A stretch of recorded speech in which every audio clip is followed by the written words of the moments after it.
ঢাকা বিশ্ববিদ্যালয়ের ভিসি একটা রাজনৈতিক পদ, এটা আপনাকে মানতে হবে। যেই পদটা হচ্ছে সরাসরি দেখা যায় এর আগে রাজনৈতিক সরকারগুলোর সময় আমরা দেখেছি যে তাদের পছন্দ মতো ক্যাম্পাসকে নিয়ন্ত্রণ করার জন্য এই পদে ভিসি হিসেবে নিজেদের লোক বসানো হতো। এই বসানোর পরে আমরা কি দেখেছি, 15ই জুলাই যে ঢাকা বিশ্ববিদ্যালয় ক্যাম্পাসে বহিরাগতরা এসে, পুলিশ, তারপরে র্যাব এসে, বিজিবি এসে হচ্ছে শিক্ষার্থীদেরকে মেরেছে। ভিসি কি বলেছে, আমার নিয়ন্ত্রণে নেই।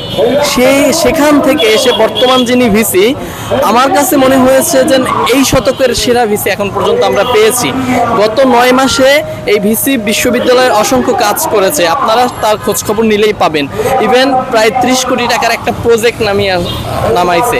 এখন এই জায়গাটায় আমরা দেখেছি একটা রাজনৈতিক পক্ষ যারা নিজেদেরকে হচ্ছে ভবিষ্যৎ ক্ষমতাবান বলে মনে করে। যমুনা ইলেকট্রনিক্স ঈদে ডাবল খুশি অফার সিজন 3, যে কোনো পণ্য কিনলেই পাচ্ছেন নিশ্চিত ঈদ উপহার। তারা আসলে এখানে কোনো একটা দুরভিসন্ধি নিয়ে আগাচ্ছে, যার কারণে কোনো মানুষকে আপনি ডিহিউম্যানাইজ করার জন্য কিংবা তাকে হচ্ছে প্রশ্নবিদ্ধ করার জন্য সবার আগে তাকে একটা ট্যাগ লাগাই দেন। আপনি সে জামাতপন্থী, বিএনপিপন্থী আর অন্য কোনো দলপন্থী হোক, এটা আমাদের কাছে ম্যাটার না। সে আসলে ক্যাম্পাসের জন্য কাজ করতেছে কিনা, এটা হচ্ছে ম্যাটার। এখন আমরা দেখেছি কি যে তাকে আসলে কোনো একটা রাজনৈতিক কর্তৃপক্ষ নিয়ন্ত্রণ করতে পারছে না, সে শুধু শিক্ষার্থীদের জন্যই কাজ করছে। এই জায়গাটাই হচ্ছে তার হয়তো সীমাবদ্ধতা আছে, কারণ আমাদের সেই বস্তা বসা সব বছরের পর বছর ধরে যে বিশ্ববিদ্যালয় প্রশাসন ছিল, সেখান থেকে সে অনেকগুলো কাজ করেছে, অনেকগুলো সংস্কার করার চেষ্টা করেছে। তো আমরা দেখেছি যে ডাকসুকে ফেরানোর জন্য মূলত তারা একটা গ্রুপ ভিসি এবং প্রক্টরের বিরুদ্ধে নামছে। মূলত তাদের বিরুদ্ধে তারা ওইরকম উল্লেখযোগ্য তেমন কোনো অভিযোগ দেখাতে পারে না। আমরা দেখেছি আমাদের বন্ধু সাম্যর যে হত্যাকাণ্ড, যেটার বিচার আমরাও চাই, সেটা দুর্ভাগ্যজনকভাবে এটা আমাদের ক্যাম্পাসের পাশে, ক্যাম্পাসের ভিতরে না, তার জন্য তারা ভিসিকে দায়ী করতেছে।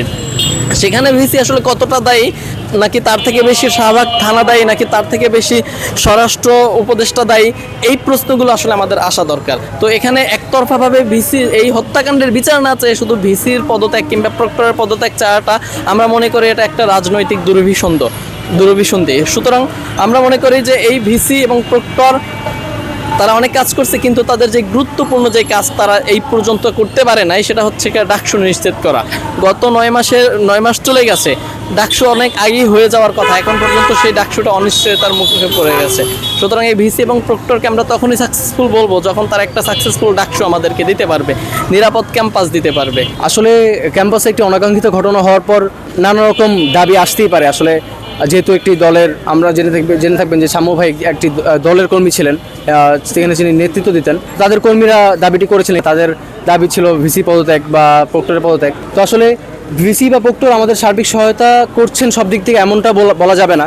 তারা আসলে চেষ্টা করছেন, কিন্তু কোনো একটি অদৃশ্য শক্তি তাদেরকে করতে দিচ্ছে না, বা হচ্ছে না কাজগুলো।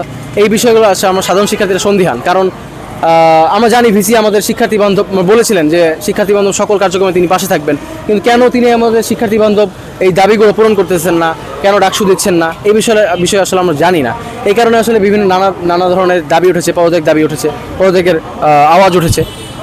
এই বিষয়ে আসলে আমরা আসলে নিরপেক্ষ অবস্থান করছি। আমরা মনে করি যে এই মুহূর্তে আসলে ভিসি প্রক্টরের পদত্যাগের কোনো প্রয়োজন নাই, কারণ যেহেতু আমরা বিচারিক কার্যক্রমের দিকে আমরা আগাচ্ছি এবং আমাদেরকে ভিসি প্রক্টররা বলছেন যে আমরা আসলে বিচার কার্যক্রমের জন্য যতটুকু সহযোগিতা করা দরকার এবং পদক্ষেপ নেওয়া দরকার সেই পদক্ষেপটা দিচ্ছি।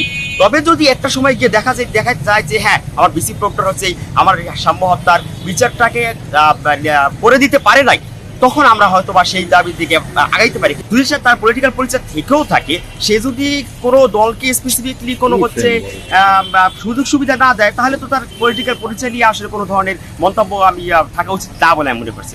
জি, অবশ্যই তার পলিটিক্যাল পরিচয় থাকতে পারে, কিন্তু সে তাই বলতে কারণ সে পলিটিক্যাল পরিচয় দিয়ে সে কাউকে বেশি সুযোগ সুবিধা দিচ্ছে, কাউকে কম দিচ্ছে, এইটা তো না। আগেও আমাদের ঢাকা বিশ্ববিদ্যালয়ের বাইরেও ভিসি হয়েছেন, তো ঢাকা বিশ্ববিদ্যালয়ের বাইরে অবশ্যই ভিসি হওয়ার যোগ্যতা রাখে আমি মনে করি, যেহেতু সে অন্য একটা ইউনিভার্সিটি থেকে পড়ালেখা করেছেন এবং সে যদি একটা ভিসির দায়িত্ব পালন করতে সক্ষম হয়, সে অবশ্যই ঢাকা বিশ্ববিদ্যালয়ের ভিসি হওয়ার অধিকার রাখে।